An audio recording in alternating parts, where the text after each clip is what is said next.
Magandang araw po sa inyo lahat, mga nakikinig po dito sa Gensan, sa ating pong online streaming. Pati na rin po kayo na umaabot ang ating broadcast sa Sarangani, sa Davao, at meron din po mga taga Maynila na nakikinig po sa atin. Pati na rin po sa Dubai at saka Australia. At maaring meron pang ibang mga lugar po na ating po naabot. Magandang araw po sa inyo lahat.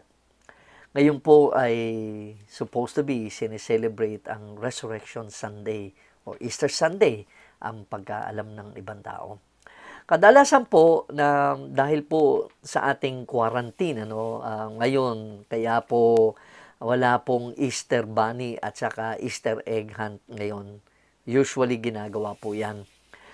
Bakit po ba? Bakit po ba ang Easter Bunny at saka Easter Egg Hunts, parang pong mas exciting siya kaysa po sa balita ng unang kamatayan ni Kristo at sa kanyang resurrection? Siguro po sa kadahilanan, well, we simply haven't grasped the significance of the death and resurrection of Jesus Christ. Si Hank Hanegraaff, isa pong American Christian author, wrote, "The resurrection of Jesus Christ is the greatest feat in the annals of human history. It is the very capstone in the arch of Christianity." Kumbaga, ito ang sumusuporta sa Christianity. "Without it, all else crumbles. When we fully comprehend the significance of resurrection, our lives will be revolutionized. Without resurrection, there is no hope. Indeed, without resurrection, there would be no Christianity." Nakasalalay po talaga ang pananampalataya ng mga Kristiyano, mga may relasyon kay Jesus, sa resurrection po, hindi lang po sa pagkamatay ni Kristo. Kung hindi po siya nabuhay muli, baliwala nga, sinasabi ni Paul yan, baliwala po ang ating pong pananampalataya. Meron daw pong parang kultura, no? Whenever a city po, pagka isang syudad na conquer po in the ancient world, ang type daw po ng animal that the victorious king would ride as he entered the defeated town or city would make all the difference in the world doon sa mga taong naninirahan sa syudad na yon.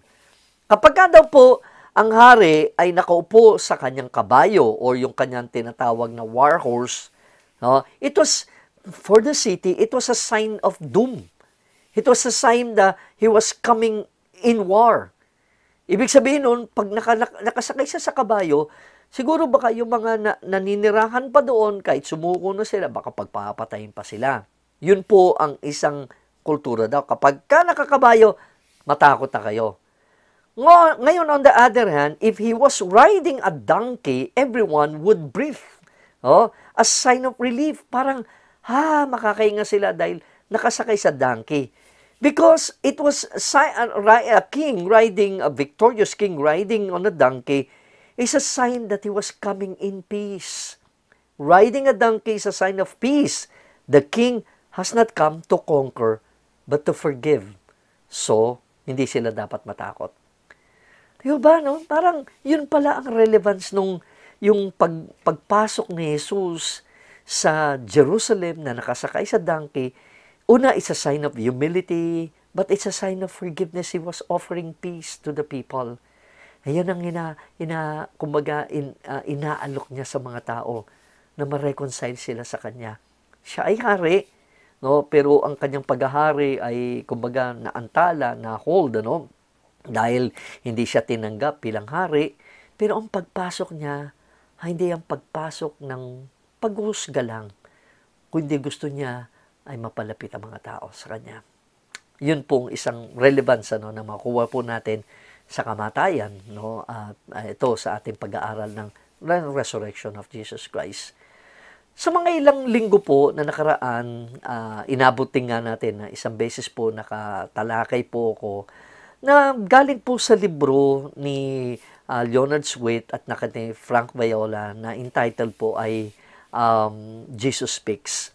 Dalawang bahagi na po doon sa chapters ng libro na yon ang akin natalakay.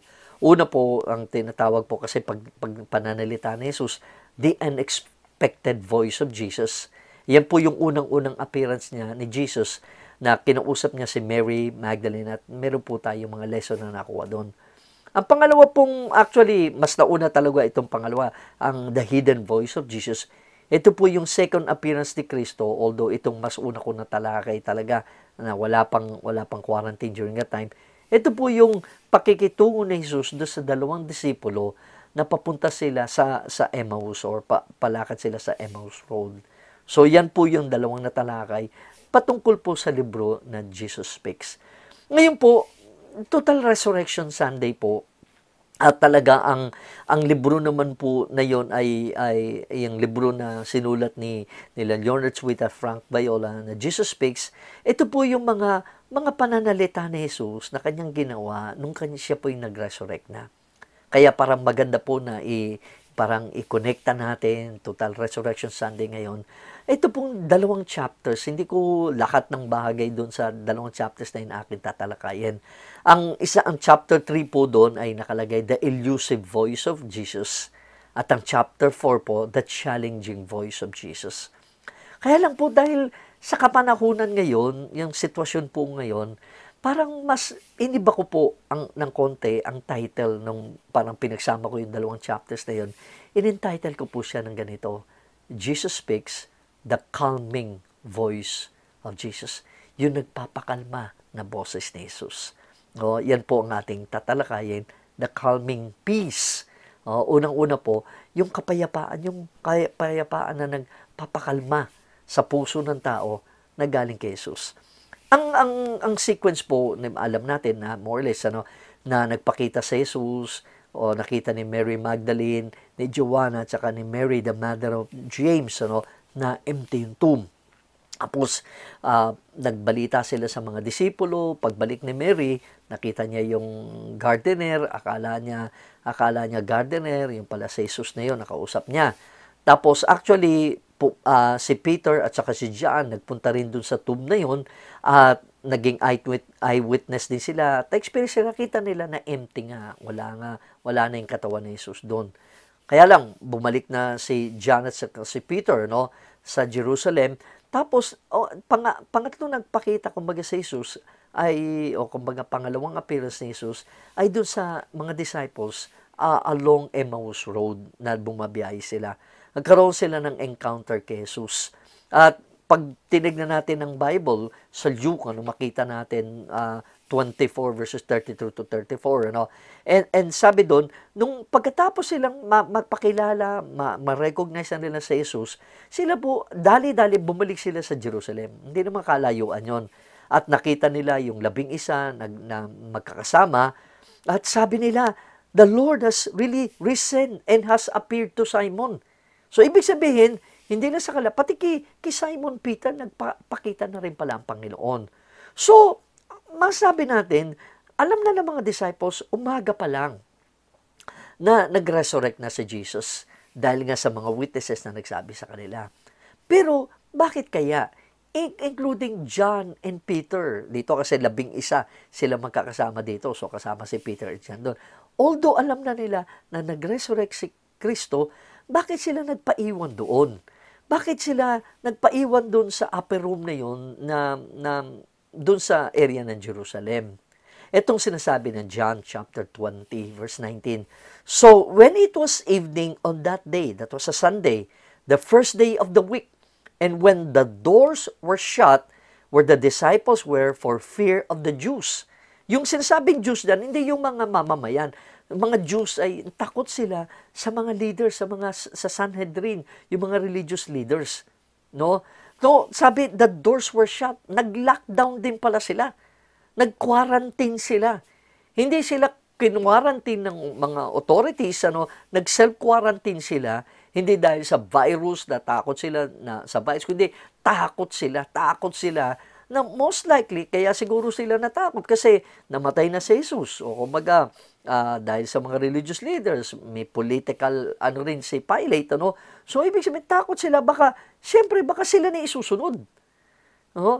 Inuna si Jesus, yung pinaka-leader nila, most likely, paghahanapin sila, sila rin hahanapin din at baka kung ano man ang gawin din sa kanila. Kaya siguro, natakot sila. Kaya siguro, nag-lockdown sila. Kaya siguro parang naka-quarantine sila. Ayaw nilang lumabas. No? So, yun ang depiction ni John. No? Nagsara sila. So, it's parang gruesome reminder about the consequences of going against doon sa mga naghahari during that time. No? Kaya pwede rin parang masabi natin, hindi natin masisi ang mga disipulo na mag-low profile sila dahil natakot nga sila, dahil hindi nila alam kung anong pwedeng mangyari. Pero doon sa librong Jesus Speaks, meron ding kultura na binanggit si Leonard Sweet. Sabi niya, sinulat niya, in the Jewish tradition, the death of a family member required a 7-day period of sitting Shiva, a ritualized formal mourning period. Parang nagluluksa sila. When honoring the dead by sitting Shiva, family members stay at home and cover mirrors with cloth in order to not dwell on the physical. Para talagang hindi sila magsusuklay, pati sarili nila, hindi titingin sa mirror, para talagang kung ano lang yung suot nila during that time. There's a tradition of tearing, pinupunit pa a strip of cloth, of one's clothing as a sign of grief and loss. And family members sit on the lost stools instead of comfortable furniture during the week of mourning. So kung ibig sabihin, 1 linggo itong pagluluksa na to. So, it's possible kung yun nga ang kultura during that time, Jesus' family and His disciples, so parang pamilya na rin naman yung mga disciples, were certainly sitting Shiva for their beloved master, rabbi, teacher in the shut-down space. After the required time of official mourning, the disciples would be free to leave Jerusalem and disperse to their own homes. So aside from, it's possible na kultura rin, baka kultura din yun, yung mga disipulo, takot sila. But it was during a time na it was an official probably time of mourning, biglang, itong sabi ng Luke, pagkasulat ni Luke, sa 24 verses 35 to 36, they began to relate, yung disciples sa Emmaus, began to relate their experiences on the road, on how he was recognized, how Jesus was recognized by them in the breaking of the bread. No? Nung kinikwento nila, habang kinikwento nila, sabi ng verse 6, while they were telling these things, He Himself stood in their midst and said to them, peace be to you. Ang unang banggit ni Jesus, kapayapaan. Sa John 20 verse 19, ito pagkasulat ni John, Jesus came and stood in their midst and said to them, peace be with you. Itong moment of fear was overcome by the mysterious appearance. Biglang pumasok na sa Jesus, nakalak nga ang pinto eh. Parang nakalak ang pinto at kumbaga hindi lang pinto ang sarado, pati pag-iisip nila sarado. And so the first thing He did was declare a message of peace. Sa ibang sinasabi, ang Greek word na ginamit or probably it's peace would be shalom. Nag-appear siya doon at ang unang pagkasabi, peace be with you. Ang shalom daw was a greeting that was traditional. Yet, every time na magbi-meet ang mga tao, shalom, ganun sila. Yet, under that circumstances, it was, sabi ni Leonard Sweet, rejuvenatingly relevant. Napakahalaga. Saktong-sakto yung greeting ni Jesus. Tama-tama yung greeting ni Jesus sa panahon na takot yung mga disipulo. Takot na nangyari, takot na baka sila naman ang atakihin. Kaya tama-tama ang kapayapaan ay sumainyo. Hindi sinabi ni Jesus, peace, love be with you. Hindi sinabi ni Jesus ng other words, sinabi lang niya, peace be with you. Sabi nga ni Francis Roberts, an American author, finding God, you have no need to seek peace, for He Himself is your peace. Ang totoong kapayapaan na kay Kristo. Ang totoong rest sa buhay na kay Kristo. No? No, kung pagbabalikan natin ang Luke, verses 37 to 38 ng Luke 24, but they were startled, and frightened, and thought that they were seeing a spirit. And he said to them, "Why are you troubled? Why do doubts arise in your hearts?" Bakit kayo nagduda? Takot sila dahil biglang pumasok, saradong pinto, biglang akala nila multo, akala nila espiritu. Pero para mapayapa sila, although sinabi na ni Jesus, unang-unang binanggit niya, "Peace be with you." Kaya lang, nagulantang, natakot din ng mga disciples na to. Kaya sabi na lang ni Jesus sa kanila, "Tingnan niyo yung kamay ko, tingnan niyo yung paa ko. Ako ito. Hawakan niyo ako, tingnan niyo. Ang spirito, walang flesh and bones," sabi niya. So kaya pinakita niya talaga sa kanila yung physical resurrection ni Kristo, in-emphasize sa gospel ni Luke. Para ini-invite niya, totoong nag-resurrect ako. No? Pag tinignan pa natin, kung babasahin pa natin ng verses 41 to 43, hindi pa rin sila makapaniwala. Although with joy and amazement, ang sabi ng scripture dyan, kaya ang sabi na lang ni Jesus sa kanila, "Wala ba kayong pwede makain? Ano bang pwede makain dito?" They gave him a piece of broiled fish, and he took it and ate it before them. So, bakit ginawa ni Kristo yun? Because the resurrection of Jesus Christ is not a ghost.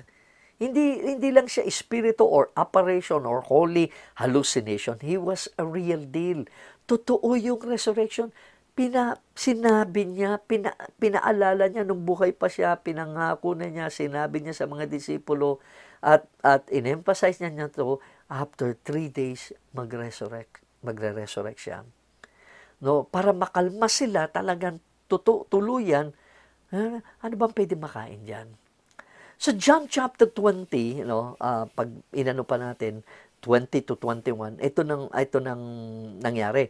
And when he had said this, yung pagkasabi niyang tapos, sinabi niyang kamain or something he showed nga, sabi nga, his hands and his side. O pagkatapos niyang sabihin yung actually, yung unang "Peace be with you", tapos yung nangyari yung pinakita yung kamay niya, sabi niya kumain, inulit niya ulit. And Jesus said to them again, "Peace be with you. As the Father has sent me, I also sent you." Kaya isa sa mga, resulta ng resurrection ni Christ, yung pagpapakita niya, nagdudulot ito ng pagpapakalma ng puso. It's a calming peace.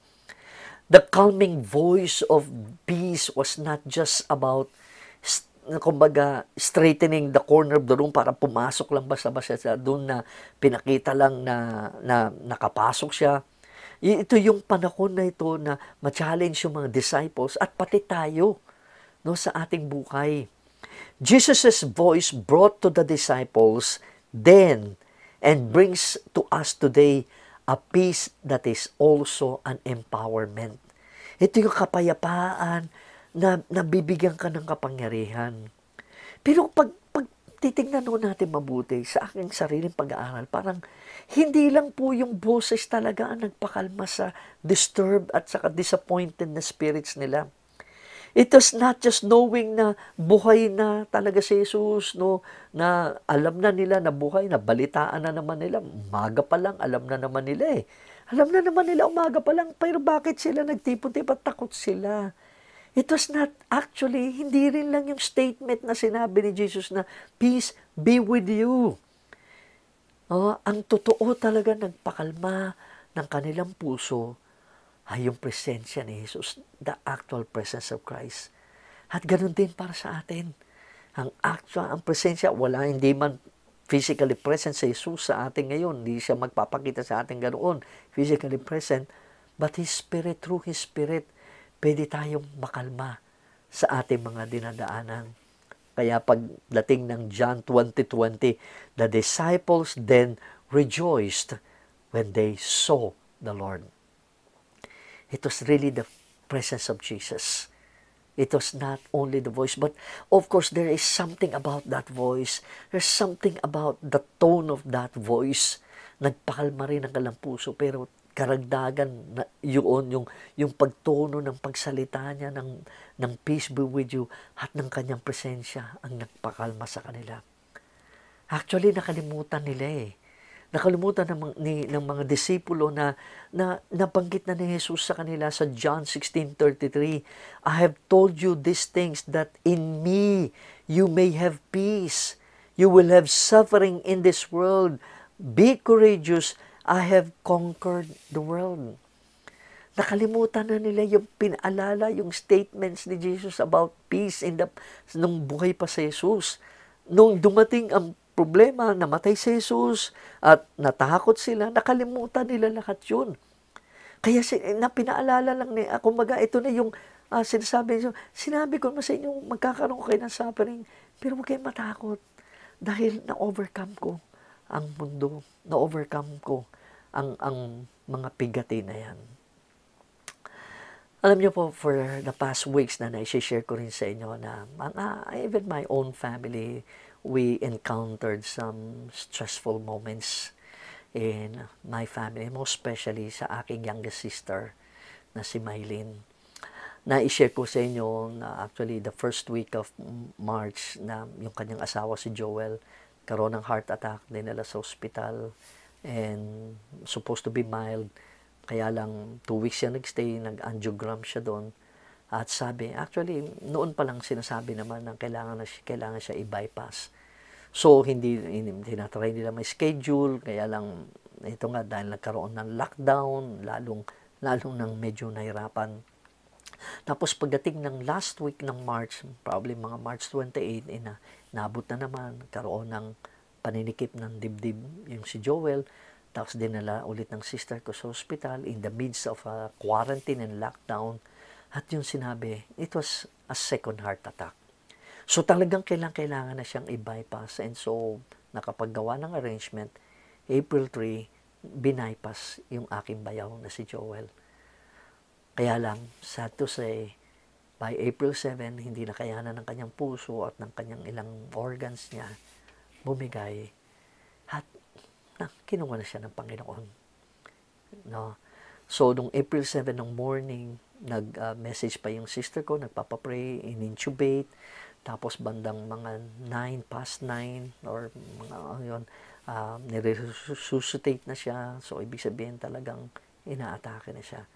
And so, past 10, I don't know exactly, basta pumanaw na yung aking kapatid. And it was sad. Actually, even now, pag naalala ko naman yung aking bayaw, ay nalulungkot pa rin ako dun sa nangyari na yon. Hindi kagad ako tumawag sa sister ko during that time. Alam ko, sigurado ako, may iyak sila sa ospital. Hinayaan ko lang sila na para bang to go through the initial stage ng pagkawala ng isang tao. And pagkatapos noon ng mga bandang hapon, no, bandang 3 o'clock, tumawag na ako. Ang una ko munang kinausap yung older sister ko. So, kamusta? Anong nangyari? And then, nung sabi ko, pwede na ba makausap si Mylene? So, okay naman. Kinausap, binigay yung telepono sa kanya. Pero, wala na ako nasabi. Isang word lang nasabi ko sa kanya. Or sabi ko, Mylene, sorry. And then, nag-iyak na lang kami. Start na rin siyang biyak. I just wept. Siguro, nagsusorry ako na sayang wala ako diyan, na hindi ko man lang siya mayakap, na mag-comfort ako sa kanya during that time na napakabigat ng sitwasyon na kanyang dinadaanan. So, all I did, iyak lang kami, wala akong masabi sa kanya. Hindi ko masabi sa kanya na, Mylene, everything will be all right. Totoo naman yung statement na yun, kaya lang, I could not say. Alam ko parang kulang kahit anong sabihin ko during that time sa kanya. Hindi kulang yun sa kanyang nararamdaman during that time. At later on, kinausap ko rin nga yung aking younger brother, no, na sinundan ni Mylene yun, na sabi ko, si Alan ang pangalan. Sabi ko, Alan, kamusta yung dalawang anak, yung mga anak ni Miley na isang grade 7 o isang grade 4. So, masyado pa mga bata. Sabi nila, gusto sana nga nilang unang puntahan, kaya lang bago pa nila napuntahan, nalaman na nawala na yung tatay nila. Siguro, meron na kaagad nag-text sa kanila. So, iyak na nang iyak yung mga bata. Sabi ko, kung kaya nyo, mag-asawa, puntahan ninyo na lang, hakapin nyo na lang yung mga bata. So, at that point in time, all the feelings of sympathy kulang. Ang kinakailangan ng aking kapatid na si Mylene, kanyang mga anak, yung ma-experience nila, yung presensya ni Jesus na magko-comfort sa kanila. Yung mararamdaman nila, maring hindi nila marinig, actually, ang boses ni Kristo, parang ma-experience nila, maranasan nila ang presensya ni Kristo na magsasabi sa kanilang, peace be with you. Kaya ko masabi na kulang yung aking sympathies. Biglang naalala ko itong scripture na to, 1 Corinthians 2:5. Sinulat ni Paul, so that your faith would not rest on the wisdom of men, but on the power of God. Kaya siguro talagang minsan, kahit anong simpatya natin, kahit anong comfort natin sa mga taong namatayan, kukulangin kasi hindi tayo ang talaga nakakapagbigay ng kagaangan ng puso. Papasalamat sila sa atin kapag nagko-comfort tayo. Ako nagpasalamat ako sa mga tao na nag-comfort sa aming pamilya nung panahon na ito, itong mga ilang araw na ito. Pero talagang para hindi ang tao makakapagbigay ng comfort. Kasi maski makiramay sila, pumunta sila, at the same time uuwi rin sila eh. Babalik din sila, iiwanan ka rin eh. So, ikaw na dumadaan sa luksa, pagmumorn, grieving in your heart, kailangan mong kapangyarihan ng Diyos. Ang kapangyarihan ng Diyos ay yung kapayapaan na nanggagaling kay Kristo.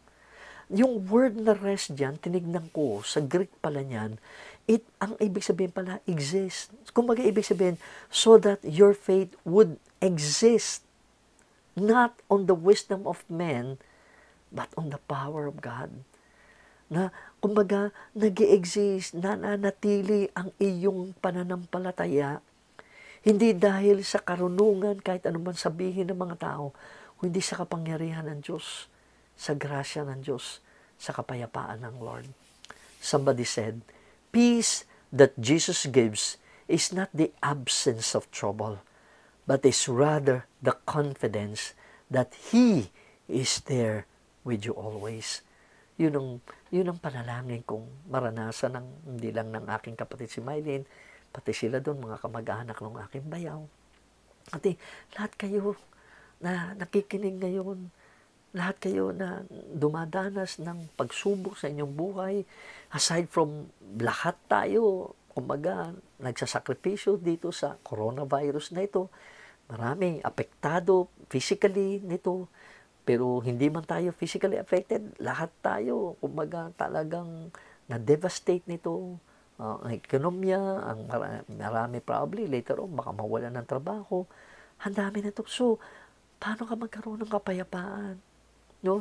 Hindi naman nawala yung trouble, nandiyan yung trouble. Pagkatapos ng coronavirus, nandiyan pa rin yung trouble.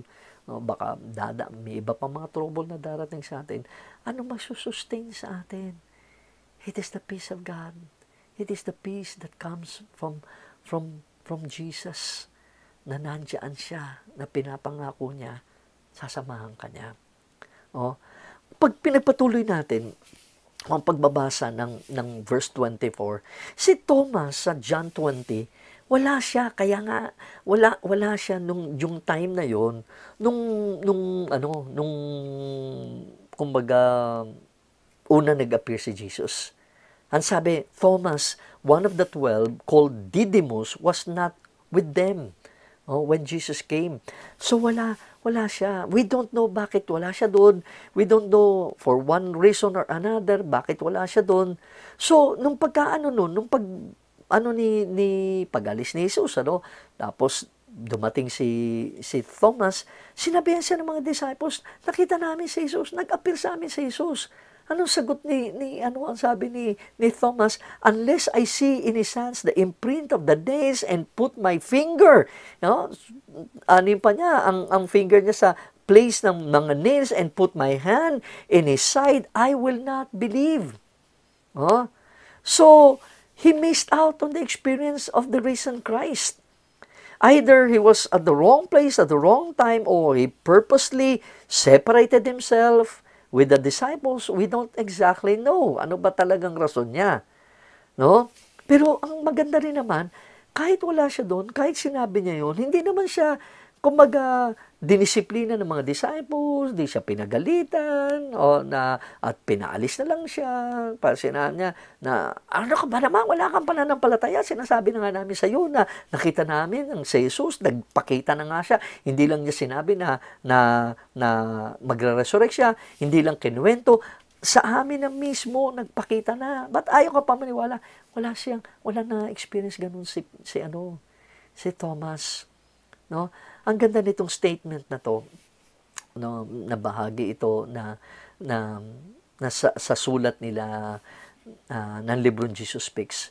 We don't abandon each other even in our confusion and incomprehension, but we walk together through the fog and mist, the doubts and despairs. Yun po isang sigurong lesson dito nung kaya wala pa si Thomas, para matutukan natin po na hindi natin pabayaan ng iba, na minsan yung iba mahina pang pananampalataya nila, nagdududa pa sila. Merong mga tao para bang siguro sa sitwasyon ngayon, sa nangyari ng coronavirus, yung iba parang nawala ng biglang tiwala sa Diyos, o minsan nawala na ng tiwala din sa church. No, kasi nga sa dami na nakikita nilang minsan pagkakamali ng church, lalo siguro sa western churches na masyado na na-politicize, no, talagang sana meron tayong ganung concept na hindi natin pabayaan ng iba sa gitna ng ang kanilang nag-struggle, ang kanilang pananampalataya. We don't know exactly bakit talaga wala si Thomas doon. For whatever reason na hiniwalay niya yung sarili niya. No, on the other hand, ito na naman, when you are in despair at in doubt, the worst thing you can do is separate yourself from your brothers and sisters in Christ. Kung ikaw naman ay, yan ang problema naman minsan sa atin, na kapag tayo ay down, na-depress tayo, naguguluhan tayo, lumalayo tayo sa mga kapatiran na sila makakatulong man sa atin. No? You see and hear your way to Jesus through the witness of others and in company with them. Kaya, pag napakinggan mo kung paano dealing ng Panginoon sa ibang tao, samang mabuhayan ka ulit na kahit ikaw dumadaan pa sa paghihirap, pagsubok, somehow nakita mong may kilos ang Panginoon, baka mabuhayan ka. Look at this. Don't be so preoccupied with what's missing in your past that you fail to see and nourish your present connections. Huwag ka matali sa nakaraan. Huwag ka matali rin sa kasalukuyan na dinadaanan mo sa iyong buhay na lumayo ka sa mga taong makakatulong sa iyo. Minsan, sumasama tayo sa mga tao na lalong magpapabigat ng ating buhay.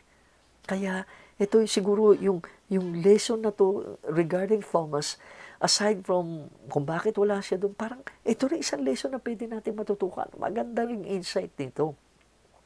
Kaya lang, hindi naman doon nagtapos. Pagdating ng verse 26, John 20, after 8 days, his disciples were again inside, and Thomas with them. Jesus came, the doors having been shut, and stood in their midst and said, "Peace be with you." Again, yun pa rin ang unang banggit ni Jesus. Pagpapakita ni Jesus kay Thomas, hindi niya pinagaling. Ano ka ba naman? Thomas, bakit hindi ka naniwala sa kanila? 3 taon mo na nga kasama, tapos sinabi na sa iyo ng mga kapwa mo, disipulo, hindi ka pa rin naniwala. Hindi, ang una sinabi ni Jesus sa kanya, peace be with you. Again, the calming voice of Jesus. There's really something about the calming voice of Jesus na as later on makikita natin. I don't know, hindi ko talaga alam kung how it sounded, kung paano binigkas ni Jesus yung statement na peace be with you. But there's something about that voice, about the tone, and about the presence of Jesus. Many, many years ago, merong isang kanta, kasi there's something about, kaya naalala ko lang po ito. There's something about that name. More or less ganito po yung lyrics nito. Jesus, Jesus, Jesus, there's just something about that name. Master, Savior, Jesus, like the fragrance after the rain. Di ba? Grabe, iba yung sobrang init, di ba? Tapos pag biglang umulan, di ba? Grabe yung refreshing noon eh. So parang sinasabi ng mga naglikha nitong kanta na to, na ganun yung pangalan ni Jesus, nakakapagbigay ng refreshing. Continuing, Jesus, Jesus, Jesus, let all heaven and earth proclaim, kings and kingdoms will all pass away, but there's something about that name. There's something about the name of Jesus. There's something about the presence of Jesus. There's something about the statement of Jesus when he voiced it out, peace be with you. Nakakapagpakalma ng puso. Nakakapagpakalma ng isipan na naguguluhan, na nagwo-worry, natataranta, na kaya kayo po kung ano man ang inyong sitwasyon, yung mga inyong dinadaanan, ang kapayapaan ni Jesus ay mapa sa inyo. An anonymous writer shared, when the Christian stays his mind upon Christ, he develops a wonderful complex. Hindi po complex, diba? Complex, ang ganda-ganda po. Napapayapa ang kanyang puso kapag ang kanyang pag-iisip at puso ay tinutuon niya kay Kristo. Meron po isang bata who went fishing one day, He saw one of the big beautiful paddle steamboats, hindi pa ho de makina, kumbaga steamboats pa lang po, hindi ho yung sobrang bilis pa ito. Anyway, heading down the river, and he immediately stood up and began, nung dumadaan, kumbaga malayo-layo pa naman, sabi niya, over here, I want to ride. Meron pong isang mama who was near fishing doon sa bank na yon, tried to calm down the boy, explaining, ang laki riverboat noon, hindi yan, saka importante ang karga-karga niya, probably, hindi yan hihinto para sabihin mo na pumunta dyan sa iyo at pahintuin mo at isasakay kanila. Kaya lang, nagulat na lang, habang sinasabi nung matanda yun, nagulat na lang din siya, nakita niya, yung river, yung boat na yung steamboat na yun, papalapit doon sa riverside, na nandoon sila na malapit na kay-fishing. When the boat edged to the riverbank and dropped its gangplank, the little boy climbed aboard. When he reached the pilot house on the ship, the little boy called down to the elderly gentleman. Sinigawan niya, kumbaga. Sinabihan niya yung matanda, Mister, I know this ship would stop for me. Bakit? Sabi bakit? Alam mo, because the captain is my father. Ang kapitan nito, tatay ko. The little boy knew his location. He knew where he stood in his relationship to the captain, and he could call the ship over fully, expecting it to do so. Kilala niya, meron siyang relasyon doon sa kapitan. Kaya parang makakatawag siya. So para bang, anong analogy na yan, yung story na yan, anong connection yan? So the next time a storm comes, we can know that the captain is able and willing to stop, pick us up out of the storm, or else will calm the storm. At pakalmahin ang ating puso. Kaya po, pagpapatuloy, John 20:27, and Jesus said to Thomas, reach here with your finger and see my hands, and reach here your hand and put it into my side. Do not be unbelieving, but believing. I guess yung statement na to was not made out of anger. Hindi sinabi, yan, sige na nga, tignan mo, tusukin mo ako. Hawakan mo ako. Jesus was encouraging the doubting Thomas to touch him. Jesus was encouraging all the doubters in the world to doubt their doubt. Maganda po yun. Ang tinuturo ni Jesus, pagdudahan mo ang iyong pagdududa. Huwag mong pagdudahan ang presensya ng Diyos. Oh, wag mo pagdudahan ang kung sino si Jesus. At dito, sinabi ni Thomas, ang sagot ni Thomas, in verse 28, Thomas answered and said to him, "My Lord and my God." He uttered one of the greatest confessions of faith about Jesus dito sa situation na to. Ano, hindi natin alam talaga kung hindi po man ni Jesus, ni Thomas si Jesus, pero mukhang sa sitwasyon ay mukhang hindi na kailangan, no? Hindi na kinailangan hipuin ni Thomas si Jesus. Napatunayan na kumbaga nakalma ng kanyang puso, yung kanyang pagdududa, nakalma na ng presensya ni Kristo at yung statement ni Jesus, yung sinabi ni Jesus, "Peace be with you." Ano parehas naman si Mary Magdalene, pag babalikan natin story ni Mary Magdalene, at saka si Thomas, they wanted to touch the body of Jesus. Si Mary was told not to touch the body of Jesus for long. Si Thomas naman, sinabihan, sige, hawakan mo. No? Pero hindi naman siguro hinawakan na, hindi na tingin ni Thomas, hindi na kinakailangan.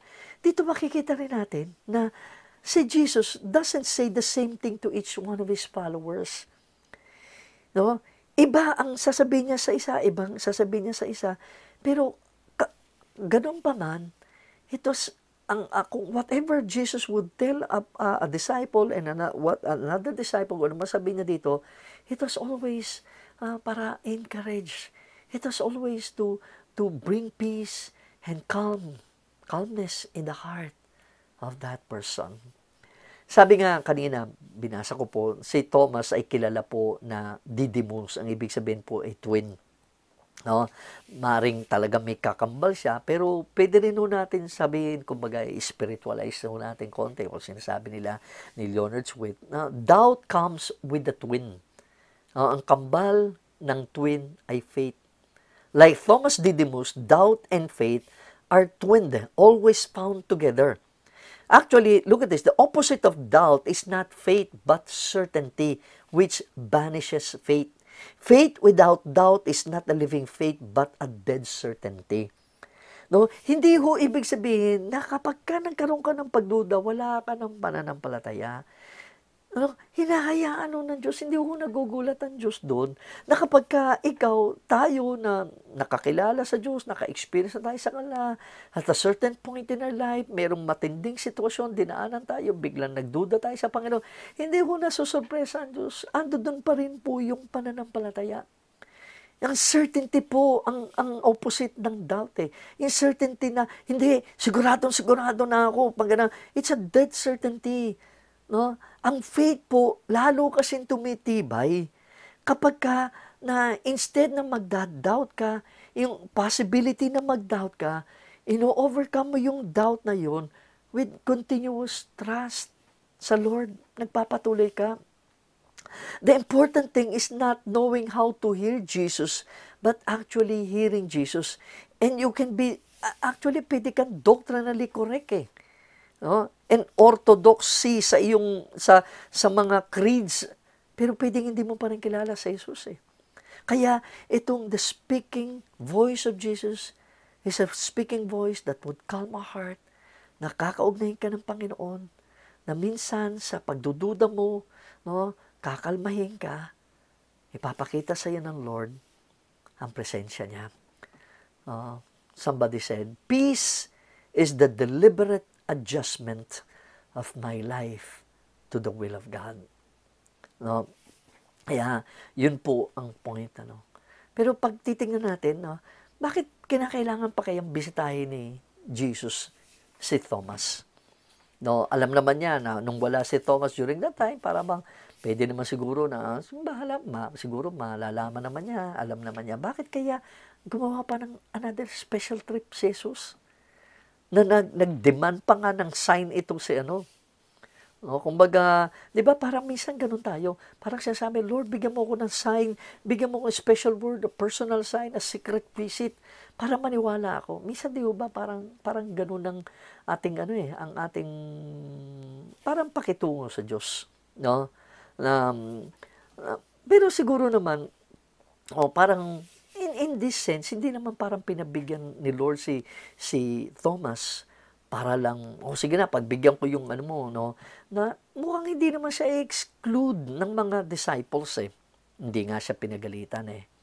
No, kumbaga, siguro ang isang gusto ring ituro ni Jesus, kaya siya nagpakita.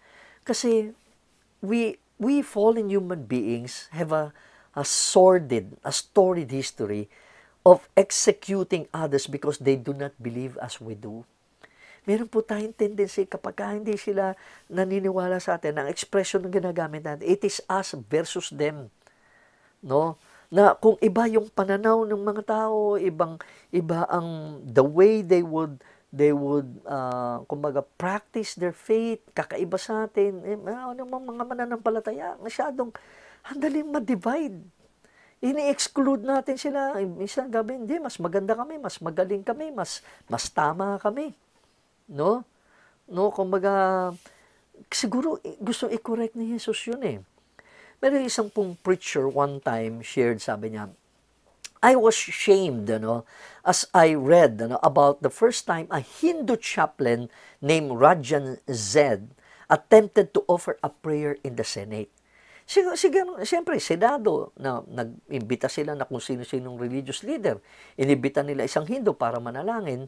Sabi ng pastor na to, napahiya ako napahiya, hindi dahil ako yung gumawa. Kumbaga, dahil mayroong 3 Christians sa Senado o dun sa lugar na yon who booed and shouted down, who bellowed out scriptures to this man and anyone else who could hear. Ang sigaw daw ng mga Christians, no, si Jesus lang ang Lord. No, si Jesus Christ lang ang Lord. There's only one true God. So, sinisigaw daw nitong mga Christians na to, at ang prayer daw yung chaplain na yun, na Hindu chaplain na yun, ay abomination. Sabi nung writer, they took a stand for the truth, but in so doing, brought disgrace in the name of Christ. Continuing, sabi ng pastor, I hardly think it was pleasing to Jesus. Jesus was not threatened by the man's prayer. We have a hard time with those who are different from us, don't we? I think a lot of it comes from fear. Perhaps if we were more confident that Jesus Christ will triumph in the end, those kinds of things would not happen. Perhaps if we believe that no amount of evil, sinful acts, or prayers to other gods can thwart the plan of God, we would relax and not think we have to correct every moral or doctrinal error we run across. Perhaps if we saw that our love for people was more important than correcting people, our witness would have more impact and the peace of God would come to the church and to the world. Siguro parang yun ang gustong i-correct ng Panginoon. Na hindi mahati yung mga disciples during that time na hindi nagpakita hindi nakita ni Thomas si Jesus para hindi sabihin ng mga disciples, ay kulang ang pananampalataya mo, hindi mo personally nakita si Jesus eh. Di ba? Parang sa kapanahunan mo ngayon, maganda ito na maiturong mapakinggan ng mga mananampalataya na lalo na ito nangyayari sa coronavirus, mga judgmental minsan, magpipreach sa kali na parang ito'y pag-uusga ng Panginoon. No, kumbaga, totoo na naman makasalanan naman lahat ng tao eh. Sa hirap na dinadaanan ng mga tao, tapos huhusgahan pa natin sila, kaya lalo sila napapalayo. Imbis na ito maaring kinakasangkapan ng Panginoon, itong sitwasyon na to, para mahipo niya ang puso, lumambot ang puso ng mga tao, mga Christian sa nakakasira. Kaya nga, nakakalungkot, kaya maraming mga kabataan, mga youth, young adults, and of course, even mga adults naman na wala sa church. Hindi dahil ayaw nila kay Kristo, kundi ayaw nila yung institutional na church. Ayaw nila yung professionalism sa church. Naging professional na lang, naging ritual na lang. Wala nang pagmamahal. Nakita nila ang iglesia naging judgmental, hypocrites, hindi ginagawa yung kanilang sinasabi. Kaya siguro pwede tayong patawarin niyo kami mga kabataan, mga young adults na kayo na layo sa iglesia dahil Hindi nyo nakita ang pagmamahal ni Jesus minsan sa iglesia. Although, siyempre, minsan sila rin naman talaga lumayo sa Panginoon. Pero minsan malaki ang pananagutan minsan ng iglesia, mga pastor, mga leaders minsan, sa ginagawang pagpolitika, ng mga pera, so on and so forth. Kaya maraming mga tao na palayo. Ganun pa man, gusto kong sabihin sa inyo na kayo mga medyo napalayo sa Panginoon dahil kung anuman ang inyo na-experience sa church, sa mga churches, ang pwede ko pang sabihin sa inyo, pwede pa rin kayong makalapit sa Diyos. Pwede pa rin kayong lumapit sa Diyos.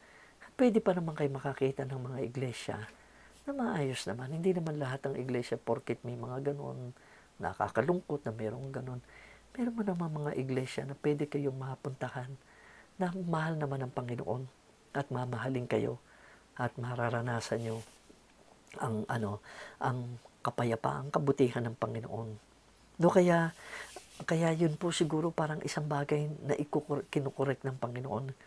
It is only when we recognize this truly human trait of exclusion as a fairly predictable phenomenon that we may understand the miracle of Christ's special visitation of Thomas, or to Thomas. The purpose of the visitation was not so much for proof as it was for restoring one back to the community. Ang ganda ng pagka-render nila ni Leonard Swift. Hindi lang ito proof na para mapatunayan ni Thomas personally na totoo, buhay si Kristo, nag-resurrect. Kundi para maituro niya na kung sino man ang medyo napalayo sa Diyos, kung sino man ang nagduda sa kanilang lakbayin sa Diyos, pwede silang maibalik. Kaya yun ang sinasabi ko, mga kabataan, mga youth, young adults, even adults na somehow kayo po ay napalayo. No? Pwede ho kayong makabalik.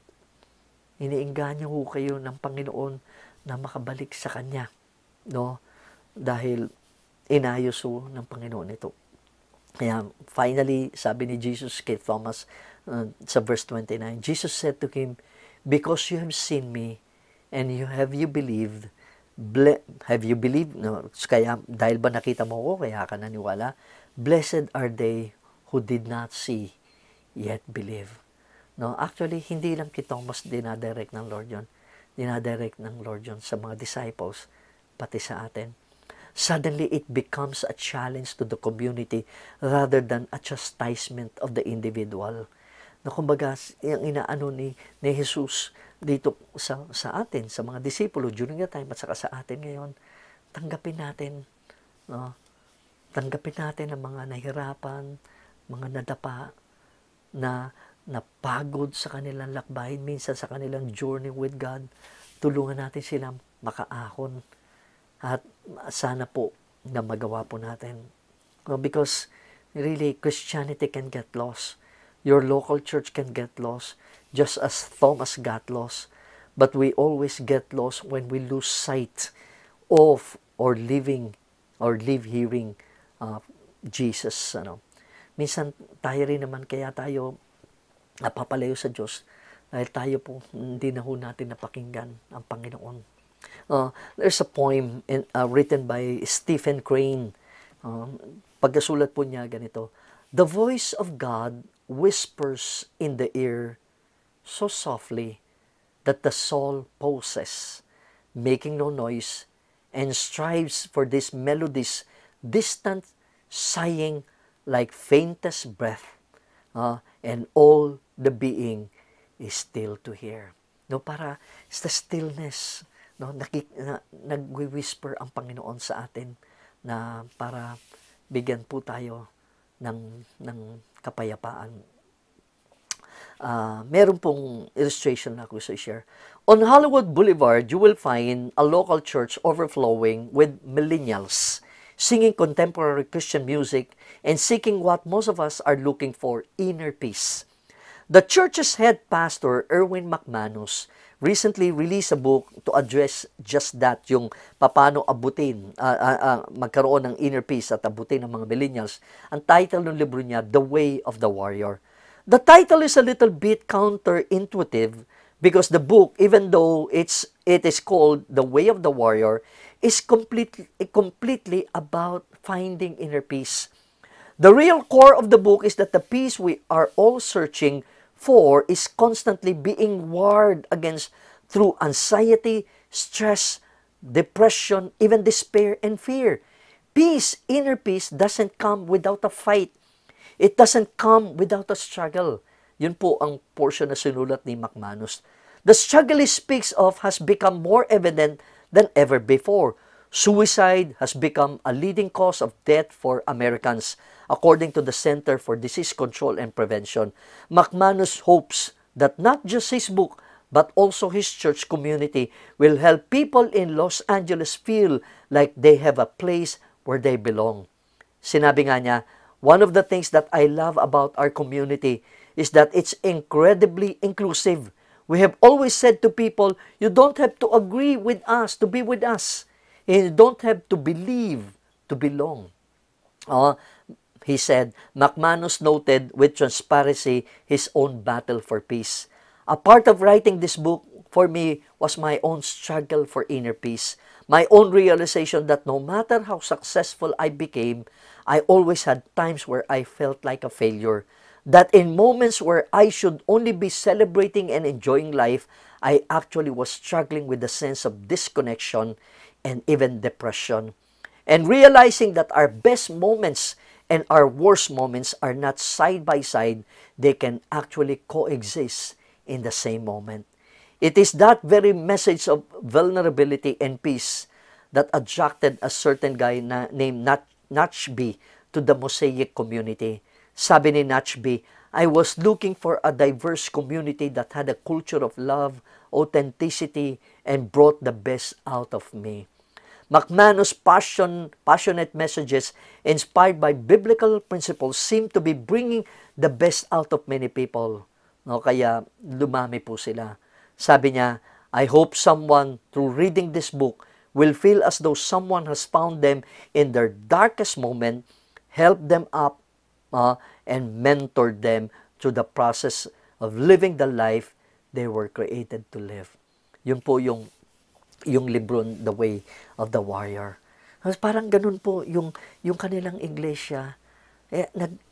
Dahil meron silang kapayapaan na natanggap at nakakapakinig sila sa Panginoon, na-open po sila at marami mga tao na duduro sa kanila. Sana po tayo sa Bread of Life at mga ibang churches po na ma-open. Sana itong circumstansya na to, itong virus na, coronavirus na to, na magturo po sa atin, itong struggle na to. Hindi lang napapakinggan natin ang Diyos na bigyan tayo ng kapayapaan, kundi ma-extend po natin ito sa ibang tao. Meron po akong pangalawa as I end, meron po akong pangalawang bagay na dama ko lang na gusto pong i-share. Wala na po ito dun sa libro na Jesus Speaks. A few months ago siguro, last year po, na-bombard po ang mundo ng recession. Marami nawawalan ng trabaho, environmental concerns, forest fires, political unrest, wars, rumors of wars, earthquakes, dito po sa atin, matindi yan. It makes you wonder what is coming next. During that time, di ba? Ano kaya ang darating? Tapos pagkaraan lang ng pagpasok ng bagong taon, eto na, COVID-19, coronavirus. Kaya pagpasok po nitong coronavirus, it seems na lahat po yung mga problema na yun, na nabanggit ko at marami pa doon, parang na-set aside. Parang lahat ng buong mundo ay dumaan at dumadaan dito sa matinding, pagsubok o na trahedya o pandemic na ito na coronavirus. Now, it seems like there is very, very little positive or encouraging news. Ngayon, di ba, para lagi ang news, ilan na naman namatay, grabe sa Amerika, sa Europa, libo-libo namamatay. Hopelessness has reached its epic proportion. Hindi natin alam kung anong breaking point nito, hanggang kailan ito. Kasi people will almost do anything when they face a hopeless future. Hindi nila actually malaman na kung ano talaga Tapos pag nakakakita pa tayo sa news, 'di ba? Lalo na iba, may mga fake news pa rin. Mga ambulansya, pag naririnig natin, nagsisirena, mga umiiyak ng mga pamilya dahil nawala ng mga mahal sa buhay, nakakadagdag po sa hopelessness eh. Meron nga mong video na isa sa mga bansa na nakakalungkot, nakakaawa, no, na may video nga po sa Guayaquil, in Ecuador. They're living in nightmare, sabi po ng story. As the COVID-19 death toll surges, morgues and funeral homes cannot keep up and bodies are being left on the streets. Nakita ko nga po yung video na iba sa kalye na lang sinusunog yung patay. Kaya pag pinakinggan mo nga iba ngayon, parang sinasabi nila ang post-coronavirus, ang normal na pagbabiyahe, probably mag-resume pa ng 2023. Para bang, wow, ang tagal niyan. Ang dami lahat ng mga sinasabi ng pandemic na to, pagkatapos nito, ano kayang mangyayari, yung ano kayang katapusan nito, parang pag pinakinggan mo, merong nag-post nga na ang tourism, syempre, mahirapan ang turismo dahil marami mga airlines, mga hotels na baka magsara dahil ayaw lumabas ng mga tao. O employment, ibang mga maliliit na kumpanya na nagsara. No, sana matulungan ng kumpanya na yung mga maliliit na kumpanya na to para makabalik yung mga tao sa sa kanilang mga trabaho. Ang daming issue kumbaga na sinasabi na pati ang mga restaurants, mga malls, mahirapan ng konti. Para bang very bleak ang future minsan pagka pinapakinggan mo lang ang news. Parang lahat maapektuhan. Mag-iiba talaga ang mundo. Naapektuhan talaga ang mundo. Pero kung titignan naman talaga, meron naman maganda nangyayari. Although sa ating bansa, makikita natin, kung kayo po ay sumusubaybay sa DOH, makita po natin parang umaangat pa rin ang number of cases na mga na-infect, as of yesterday, 233 na-infect. Although, merong 17 na naka-recover at of course, meron ng may mga 20 plus na naman ng mga namatay. So, para bang maski sa atin nga eh. Kaya nga pati siguro there was a time na isang music, even popular music would reflect the attitude of hopelessness eh. John Mayer one time created a song entitled Waiting on the World to Change. Sabi ng writer, it has a catchy tune, but the lyrics are the most negative and hopeless ones you can imagine. Part ng lyrics daw po, me and all my friends were all misunderstood. They say we stand for nothing. There's no way we ever could. Now we see everything is going wrong with the world and those who lead it. We just feel like we don't have the means to rise above and beat it. So we keep waiting and waiting on the world to change. Para bang maganda probably ang tono, pero sabi ng critic, it's a lovely and anger-free ode to a vaguely dissatisfied generation. Parang problema so parang mga ganun, we are living in a world na parang marami na hopeless na. Pero pag titignan mo naman, meron naman maganda pa rin naman nangyayari. Mga magandang kwento ng pagtutulungan, nakakataba ng puso, mga maliliit na mga tao, the way they help other people. Kumbaga, parang ito po yung concept eh. In some area of our life, you are facing parang Good Friday pa situation. Everything appears, all appears lost, doomed, and defeated. Kaya lang, the Resurrection Sunday, which is today, Jesus rising again is a message of hope, light, and victory for you. Yes, it might be Friday, but Sunday is coming, or Sunday is there.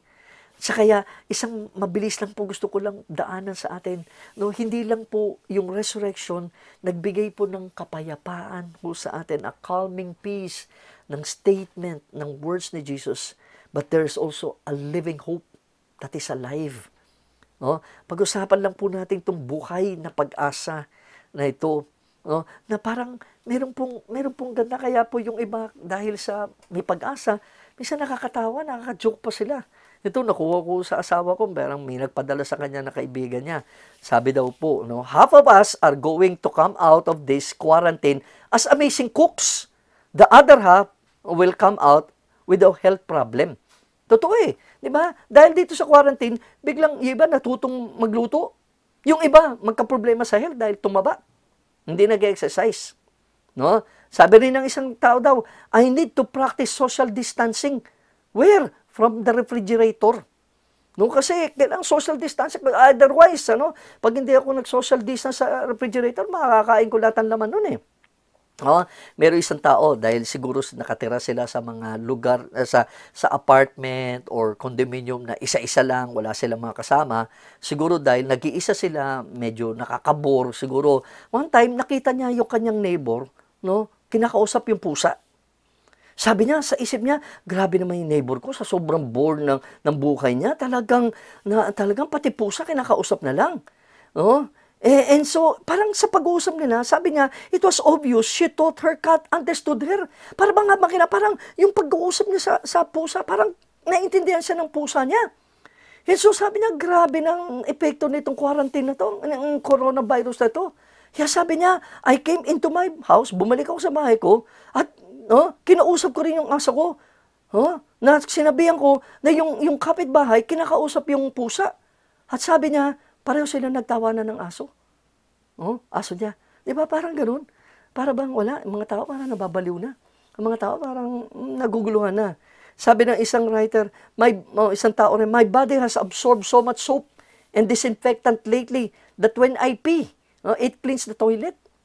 Sabi niya, I'm so excited, it's time to take out the garbage. What should I wear? No, kasi matagal na sila nakakulong. Pag ilalabas ko yung basura, ano isusuot ko? Para bang magsuot naman siya kasi matagal na siya hindi nakakapagsuot probably ng mga damit na panlabas. So, minsan may mga tao na nadadaan nila sa tawa. Nadadaan nila sa joke. No? Remember, no storm would last forever. Be brave. At kukunin lang natin, maiksi lang, sa 1 Peter chapter 1, verses 3 and 6. Praise be to the God and Father of our Lord Jesus Christ. In His great mercy, He has given us new birth into a living hope through the resurrection of Jesus Christ from the dead. In all this you greatly rejoice, though now for a little while you may have had to suffer grief in all kinds of trials. Sabi ni Peter, dahil sa resurrection ni Kristo, meron kang pag-asa sa gitna, sa kapanahunan na dumadaan ka ng great suffering, great grief, or trial. No? Parang tamang-tama yung sinabi ni Peter, na sinulat ni Peter na yung para sa atin. Napakalaking trial na dinadaanan natin. That we can still have the confidence in God through Jesus Christ. Na hope na ino-offer ng Panginoon, hindi lang hope na ito na ino-offer niya para sa future. Na, pag namatay ka, malagit ka dahil meron ka relasyon kay Kristo. Hindi, right now, itong pag-asa na to, right now, yung journey mo kay Kristo dahil nabuhay si Kristo, no, meron kang kapangyarihan na makapamuhay ngayon. Because of the living Lord, we have a living faith, we have a living hope. No, meron kang makakapagpatuloy ka sa iyong lakbayin, sa iyong buhay. So, yun yung pag-asa na nakukuha kay Jesus. Ayun ang mensahe ni Jesus din probably sa atin, that no matter what may come, look at this, we are never alone. We have a living God to walk beside us. Yung ultimate victory na pinanalo ni Kristo, conquering death through His resurrection, that will still be the same power. When He rose again, that will still be the same power that will hold us on sa ating pong lakbayin. No, kaya yun po, meron pong kwento. A dad wrote about how each night, yung kanyang, pagka pinapatulog niya yung 3 daughters niya into bed, 2 sa kanyang mga anak, mabilis, kikis lang, ngakag lang siya, at makakatulog na kagad. Pero meron siyang isang anak na may trouble na makatulog. Nahirapan makatulog. So sabi ng anak niya, na mahirapan makatulog, pwede ba tabihan mo na siya? So, sabi niya, he sits by her bed each night as she falls asleep. In the dark, he feels her little fingers lock tightly around his. She is secure in their silent companionship. Neither of them feels the need to talk. His daughter is content to know that her dad is there with her. Pagkatapos ng ilang minutes, marirelax na siya, makakatulog na siya. Alam niyo po maganda, Jesus did not come to save only the strong people. Hindi po dumating lang si Kristo para doon sa mga taong malalakas ang pananampalataya. Dumating po si Jesus para sa kagaya ng bawat isa sa atin na minsan may pagdududa. Na sa panahon ngayon, marami ang iba na parang baka sumpa pa ang Panginoon dahil sa hirap na kanilang dinadaanan. At hindi lang yung kasalukuyan na hirap na dinadaanan nila, yung probably natatakot din sila. Paano pag natapos na ito? Paano pa? Sabi nga, life with Christ, look at this, is an endless hope. Life without Christ or without Him is a hopeless end. Pag wala ang buhay na wala kay Kristo, walang pag-asa. Pero ang buhay na naki Kristo, grabe po ang pag-asa makukuha natin dyan. Gusto ko lang pong diinan lang ito. Saan po ba nakatayo ang ating pananampalataya? Nakatayo po ang ating pananampalataya sa kwento po ng isang tao. Nang bata daw siya, na pagka-Easter po, meron daw binibigay na chocolate bunny sa kanila. Parang one time, parang ginood time siya o prank ng kanyang nanay. Pag niya akala niya yung bunny na yon ay tsokolate, talagang buong tsokolate na korteng bunny. Pagkagat niya, halo. Hindi po buong tsokolate, parang hangin lang, so parang konti, hindi talaga siya buong na tsokolate. Parang nalungkot po siya, defective sabi niya. Bakit ganoon? So, tinawanan pa siya. So, sabi niya, sana hindi ganyan ang inyong pag-asa, ang inyong hope na halo. No? Ang point po ng illustration na yun kasi ganito, life can be like a hollow chocolate bunny. You put your happiness and focus on something and it ends up being hollow and empty inside. Ano po yung kumbaga, tinatayuan ng tao ng kanilang pag-asa. O minsan, career, kanilang trabaho, kanilang pera, kanilang negosyo, o yung iba, yung sports, no? Iba tao, iba drugs, alcohol, iba edukasyon, iba bahay. Lahat ito sinira ng coronavirus Harang grabe, lahat yung mga bagay na probably pinananampalataya o tinatayuan natin, nasira, nawala. Dahil dyan sa coronavirus. Kaya ang tanong ang hope ba natin halo or solid? Saan ba tayo? Saan ba nakaangkla? Kumbaga ang ating hope. Titingnan lang ho natin quickly sa Hebrews 6 verses 19 and 20. We have this hope as an anchor for the soul, firm and secure. It enters the inner sanctuary behind the curtain where our forerunner, Jesus, has entered on our behalf. Again, yung ating pag-asa parang angkla ng ating kaluluwa. Bakit? Dahil kay Kristo. Dahil nauna si Kristo. Para pong, di ba, ang mga barko, mga bangka, kinakailangan ng angkor. Pagka maalon, kinakailangan ng angkor para maging steady po sila. Otherwise, tatangayin po sila. Parang ganun din po sa ating buhay. Kinakailangan natin ng angkla. Ang angkla na yan ay kay Kristo. Ang angkla na yan ay ang pag-asa na buhay na naki Kristo po sa kanyang pong muling pagkabuhay. Maganda po sabi ni John Piper, pakinggan niyo po, God's sovereignty means that He can do and in fact does do all that He decidedly wills to do. I mean, there is no force outside Himself that can thwart or frustrate His will. When He decides for a thing to happen, it happens. Bakit po ko pa kinukonekta sa sovereignty? Ito pong nangyari pong coronavirus, trahedya, grabe po itong nangyari ito sa atin. Masabi po natin, handyan ang sovereignty ng Panginoon. Handyan ang kamay ng Panginoon. Meron pong scripture sa Old Testament, sa Genesis 50:20. Scripture actually naman, inaano to para kay Joseph. Pero pwede naman po natin masabi na pwede ho sa atin. Genesis 50:20, but as for you, You meant evil against me, but God meant it for good in order to bring it about as it is this day to save many people alive. Again, si John Piper po, magandang pagkasulat niya diyan. Be careful not to water this down. It does not say God used it for good or God turned it for good. It says God meant it for good.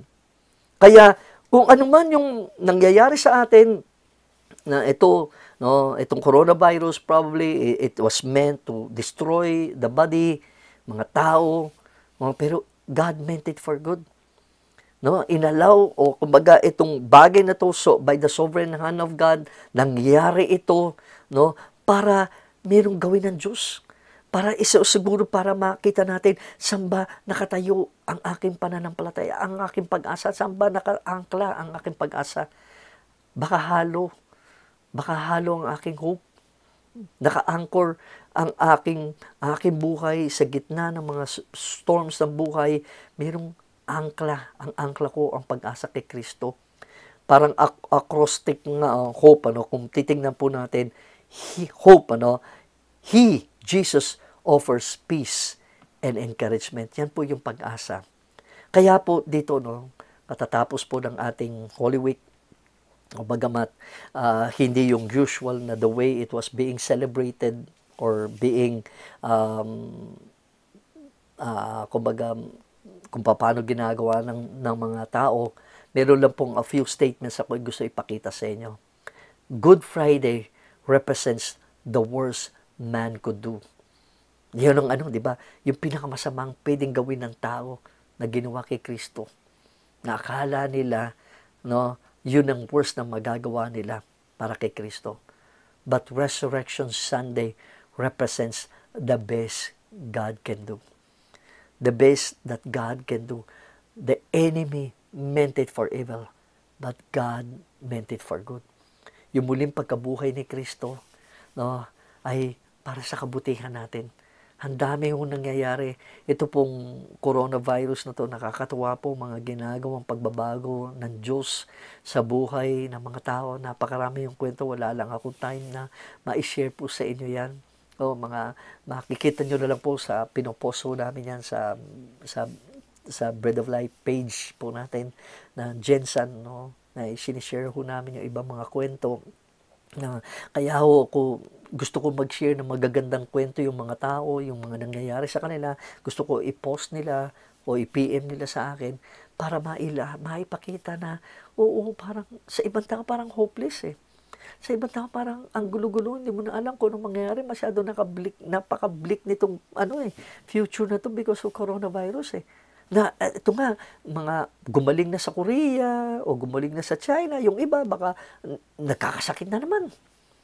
So parang nakakatakot na naman. Parang akala ko ba gumaling na? Bakit nagkasakit ulit? So parang hindi mo na malaman. Parang saan ka lulugar? Saan mo ilalagay ang pananampalataya mo? Saan mo iaangkla ang iyong pag-asa? Kay Kristo lang. The peace of God and the living hope that Jesus would give to us.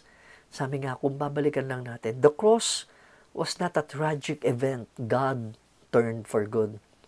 It was a loving event God planned for good. He meant it for good. Yung hope po, hindi lang po itong option para sa mga tough moments ng ating buhay. But essential po ito para sa ating joy, sa ating pong survival, sa ating pong journey sa buhay. Kaya sana po itong dalawang bagay ng kaloob ng resurrection ni Christ, ang kapayapaan, the calming peace of Christ, yung kapayapaan na boses po niya na nagpapakalma sa ating puso at pag-iisip. Ang pangalawa po, yung living hope na ang ating pong aangklahan, ang ating pong tatayuan sa gitna po ng mga trahedyang pagsubok na dinadaanan at maarami pa natin dadaanan. Na kaya po natin makakanta, kaya po natin makasamba, kaya po natin makapagbigay, kaya po natin na ma-share kung kahit ano man yung kukunti tayo. Bakit? Kasi napakalma tayo ng Panginoon. Kasi po meron tayong pag-asa sa Diyos. Nawa na, yan po sana ma-experience natin. Ito sa mga coming days po. at mga weeks na ating pong dadaanan pa itong napaka na pandemic na ito sa ating buhay. Maraming po salamat sa inyong pakikinig at tayo po'y manalangin. Aming Panginoon, Lord, lubos kami nagpapasalamat, Lord, na kung sa trahedyang aming nakikita sa pandemic na to ay seemingly it was meant for evil, Lord, but out of your sovereign hand, Lord, it will be meant for good. Marami kang kaayusan na ginagawa sa buhay ng mga tao. Maraming mabuting bagay ang nangyayari at nagaganap ng pagtutulungan, ng pagpapakababa ng puso, ng pag-recognize, O Lord God, ng mga leaders na hindi nila kaya. Lord God, lutasin ito na Panginoon, O Lord God, na kung nagtatagal pa kahit pinapanalangin na ay wala pang vaccine, O Lord God, na nadidiskubre, O Lord God, ito ay nagpapatuloy lang sa amin na magpakababa, umasa, tumawag sa iyo, O Lord God. Tunay may isinasagawa ka nga, Panginoon. May ginagawa ka sa aming kapaligiran, O Lord God. At salamat ang iyong boses, O Lord God, na ang nagpapayapa sa amin. Na sinabi mo, peace be with you. Our living hope, O Lord God, ang akla ng aming buhay. Lord, sa gitna ng lahat ng ito, O Lord God, Lord, mananatiling kapayapaan sa aming puso at pag-iisip. Mananatiling, O Lord God, tama ang aming perspective sa buhay. Mananatiling, O Lord God, nakatuon kami sa iyo. Salamat. Patuloy mo lang po kaming kausapin. Patuloy mo pong kaming kaugnayin, O Diyos, sa lahat ng bagay na nangyayari sa aming buhay. At salamat, Panginoon, Lord God, kung hindi ka patapos sa iyong ginaganap, O Lord God, maghihintay po kami. At salamat, Lord, tunay na malaking pagbabago ang magiging resulta ng lahat na nangyayari sa kasalukuyan, Panginoon, sa buhay ng bawat isa, sa bawat bansa, sa buong mundo, O Lord God. Kaya kami umaasa, Panginoon. Kaya kami makakangiti sa gitna ng storms na ito, O Lord God, sa mga bagyo sa buhay. Dahil nailalagak namin ang aming sarili sa iyo, na pagkakatiwala namin sa iyo ang aming mga buhay. Maraming salamat, O Lord God, sa lahat ng ito. At ang aming, O Lord God, pwedeng paghandog ng aming offering sa iyo, O Lord God, kahit papano, O Lord God, ay magbalik ng kaluwalhatian sa iyo. Maibalik sa iyo, O Lord God, ang mga binibigay mo po sa amin na tunay na tulong, O Lord God, upang, O Lord God, maitulong pa rin namin sa iba ang mga lahat ng ito. Salamat po, Panginoon, sa lahat ng mga napakinig, ang kapayapaan, O Lord God, at pag-asa ng Diyos ay mapa sa bawat isa. Salamat po sa ngalan ni Jesus. Amen. At amen. Maraming salamat po muli sa inyong pakikinig at pagpalain kayo ng Panginoon sa inyong buhay.